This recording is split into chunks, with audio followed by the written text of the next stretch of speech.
Surakarta Pak Anas, Ibu Sumartanto, Pak Kapolresta Pak Iwan, dan segala unsur Kapolda, Pak Brigadier, Bapak dan Ibu, tokoh masyarakat dan juga penggiat insan media dari Persatuan Wartawan Indonesia Kota Surakarta. Pada kesempatan malam hari ini sebenarnya saya tidak ingin membuat paparan Pak, hanya ingin berterima kasih Pak.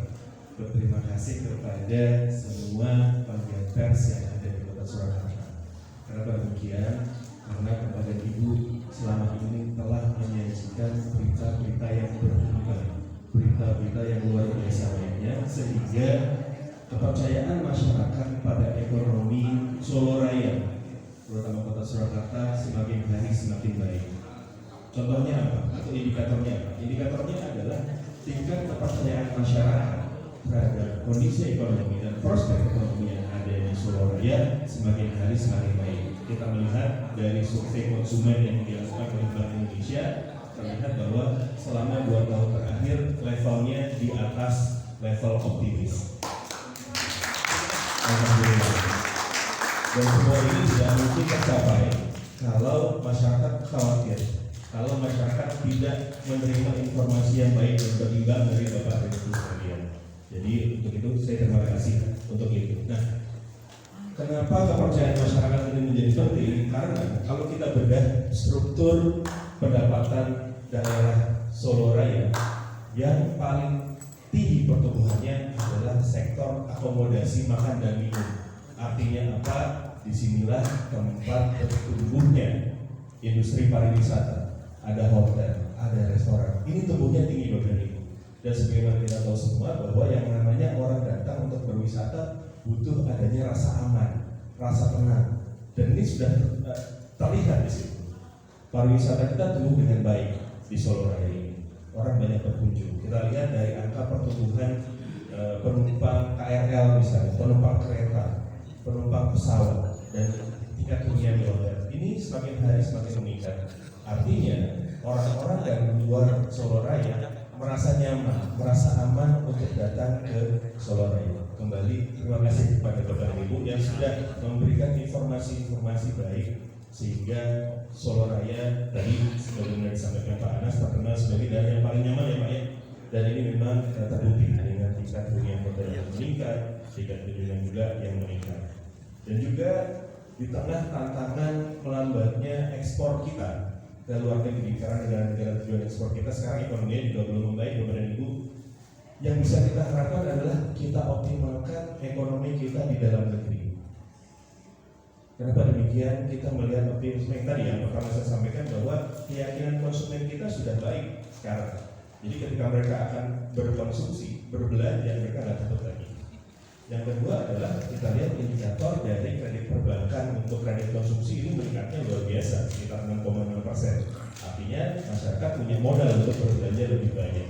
Nah ini yang perlu kita terus jaga, kita berikan informasi-informasi yang berimbang, kita tenangkan masyarakat dengan berita-berita dari kita sehingga mereka nggak khawatir untuk berbelanja, sehingga ekonomi berputar bisa semakin cepat. Dan yang terakhir adalah biasanya setelah pemilu investor kembali lagi, karena sekarang biasanya mereka wait and see pada saat hasil pemilu keluar dan semua baik-baik saja, investasi akan masuk kembali. Dan untuk Solo Raya, data kami menunjukkan bahwa investasi dari pemodal dalam negeri ini banyak masuk ke industri makan dan minum, UMKM. Jadi ini yang menjadi modal kita sekalian. Saya lagi mengucapkan terima kasih kepada Bapak dan Ibu penggiat media. Mari kita tetap menjaga kondisi yang sangat kondusif di Solo Raya ini. Mudah-mudahan ke depan kita bisa semakin maju. Demikian, Pak Anas. Jadi waktu ini saya. Assalamualaikum warahmatullahi wabarakatuh.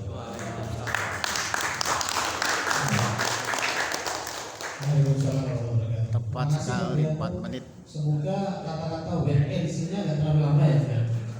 Jadi kan ini investor masih tunggu Pak Kapolres. Tapi kita semua optimis ya, semoga begitu pemilu selesai Solo kembali melesat.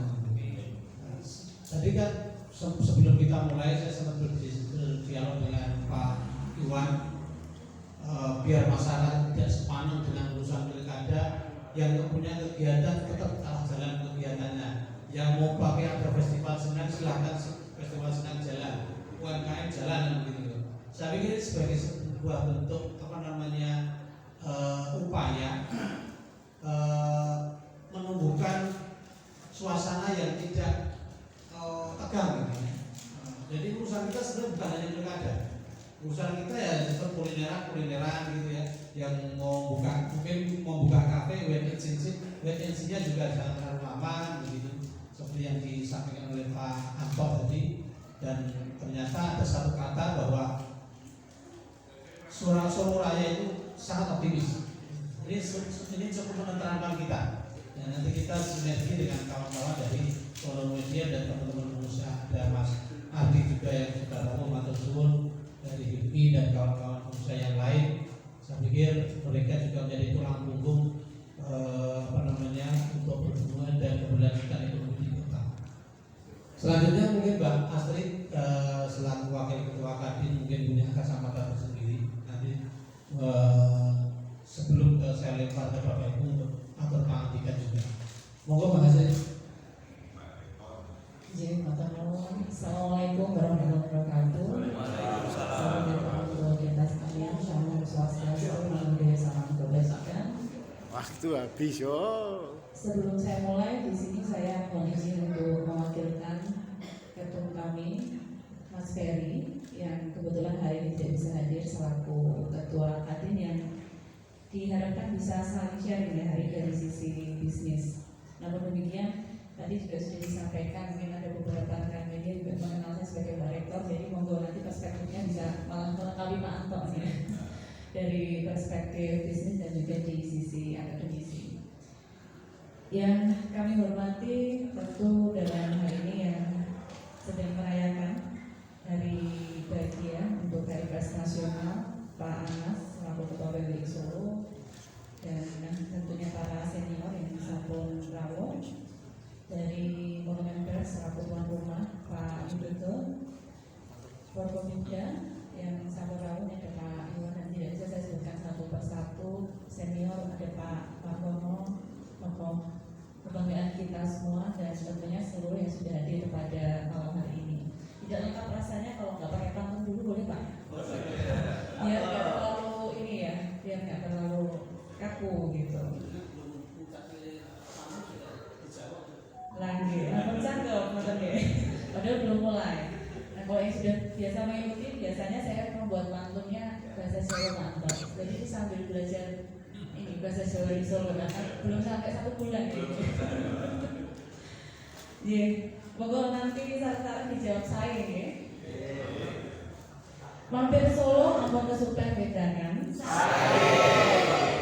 Kersane santai bareng ngagem sendal. Dalu menika sami lesehan rawuh sarasehan.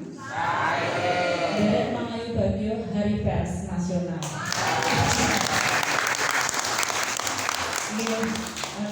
Ini juga salah satu bagian dari muri-uri kebudayaan. Dan sebelum mungkin yang diharapkan kita berbicara tentang ekonomi, tadi Pak Anto juga sudah sangat brief sekali ya, sangat singkat padat dan jelas apa yang perlu kita persiapkan. Saya pengen cerita sedikit Pak, karena sebenarnya tidak semua tahu bahwa saya itu juga bagian dari Monumen Pers dan PWI.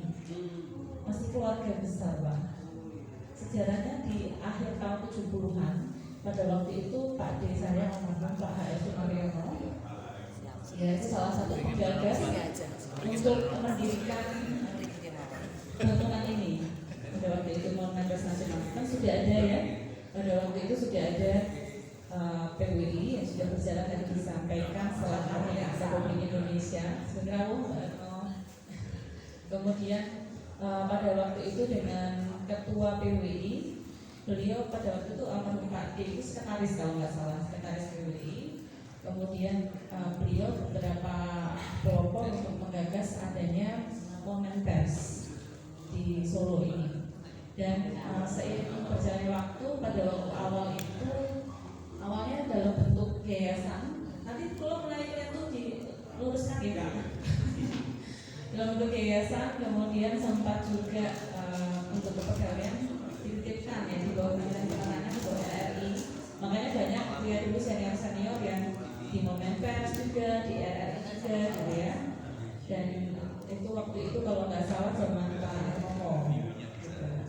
Nah terus sempat kemudian almarhum Pak DHS Sumaryono ini menjabat sebagai ketua PWI, dan almarhum bapak saya Pak Sumarjono Sujono itu juga memulai karirnya juga sebagai wartawan, anggota PWI juga, dulu PWI juga, tidak asing. Jadi ini merupakan apa ya, kalau saya ya ibaratnya oke, nampak tilas itu istilahnya.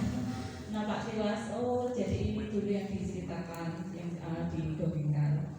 Dan kalau kita berbicara secara sehat ya, ini tirakan secara sehat, kita bersyukur ya. Tidak lengkap rasanya kalau kita tidak mengenang kembali para pendiri gitu ya. Semangat untuk kita juga bisa mengembangkan, kita juga bisa meneruskan apa yang sudah beliau-beliau harapkan ya untuk Momenpers nasional khususnya di PWI. Gitu, Bapak Ibu yang saya hormati, tentunya sebagai bagian dari keluarga besar PWI dan Momenpers ini, saya di sini sangat-sangat concern ya kaitannya dengan apa yang sudah dijalankan selama ini untuk korelasi antar sektor gitu. Kalau tadi Pak Anto dari sisi ekonomi, tapi di satu sisi media ini kan menjadi poros, menjadi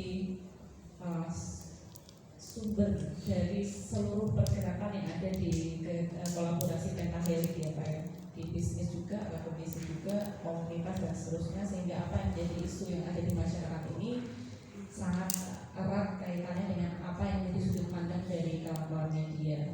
Maka beberapa kali yang tentunya ini juga mungkin agak sedikit meremehkan dengan apa yang komisi apa yang sering kita bahas akhir-akhir ini adalah tentang independensi dan netralitas. Jadi dua hal ini kadang-kadang dianggap sesuatu hal yang sama, namun semangat yang sama ini ternyata kalau kita telah bersama di sini sangat-sangat mempunyai prinsip yang berbeda. Ketika kita berbicara ideologi, kita berbicara apa yang kita yakini, dari unsur yang bagaimana media ini tetap bisa independen gitu ya, dan dari sisi bagaimana ketidakberpihakan gitu, atau kita bisa menggunakan data secara akurat, secara akuntabel. Ya inilah yang menjadi penguat apa yang menjadi kekuatan dari media dalam PWI saat ini. Jadi saya yakin dua hal ini juga perlu kami jadikan pegangan juga dari berbagai sektor tadi, karena kadang apa yang menjadi satu pandangan atau satu ideologi ini akhirnya menjadikan kolaborasi yang kita harapkan, sinergi yang kita harapkan ini tadi akhirnya ada kebutuhan di satu sisi. Nah mudah-mudahan yang malam ini Sampur Perahu ini kan dari berbagai sisi ya. Kalau saya lihat ini bisa kembali untuk bisa menguatkan roda yang mungkin selama ini masih berjalan perlahan, yang sudah berjalan tapi belum maksimal gitu ya. Nah ini bisa kita akselerasikan lagi dengan tadi yang saya sampaikan, bagaimana kita memahami media ini memiliki sifat independensi dan netralitas yang lebih optimal lagi. Bapak Ibu yang saya hormati, di pertemuan beberapa waktu yang lalu kebetulan di Solo Safari, Kadin juga menyelenggarakan semacam ekonomi outlook seperti itu ya. Jadi semacam pandangan apa yang akan kita persiapkan di tahun ini, di tahun 2024. Tadi seperti yang sudah disampaikan Pak Anto dari sisi ekonomi, ada beberapa peluang, ada beberapa hal yang menjadi potensi untuk bisa kita kembangkan di sisi akomodasi dan juga makan minum ya, juga gitu. Yang saya catat juga dari pertemuan kemarin, dari Kadin sendiri tetap akan fokus ke arah yang jangka panjang, jadi dari sustainability, dari bagaimana perencanaan jangka panjang mulai dari pengembangan 7 TPP, titik prioritas pengembangan yang sudah dijalankan oleh pemerintah kota saat ini bisa sejalan dengan apa yang menjadi fokus secara global, gitu kan? Yang dulu belum tersentuh, misalnya kaitannya dengan lingkungan, kemudian baru-baru ini juga di dalam rencana di pemerintah daerah juga ada sisi agro ya,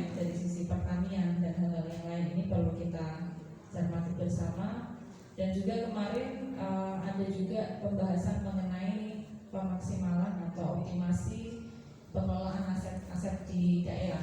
Ya, itu juga sempat dibahas sehingga